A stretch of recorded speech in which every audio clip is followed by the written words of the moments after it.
Hi everyone, today we will talk about how to fix or how to solve TikTok no internet connection Redmi. To know how to fix or how to solve no internet connection Redmi, you should just go to settings like this. You will click. After that, in this page, you will go to apps, default apps, app settings.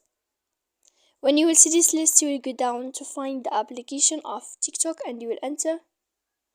Then in this page, as you see, you will go to click for stop. When you will end this, you will enter to storage.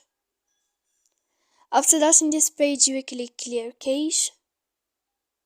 Then you will go to click clear data. And when you will end all this stuff, as you see, you can turn off your phone. So please don't forget to support us by like and subscribe. See you next time in another video. And thank you for watching.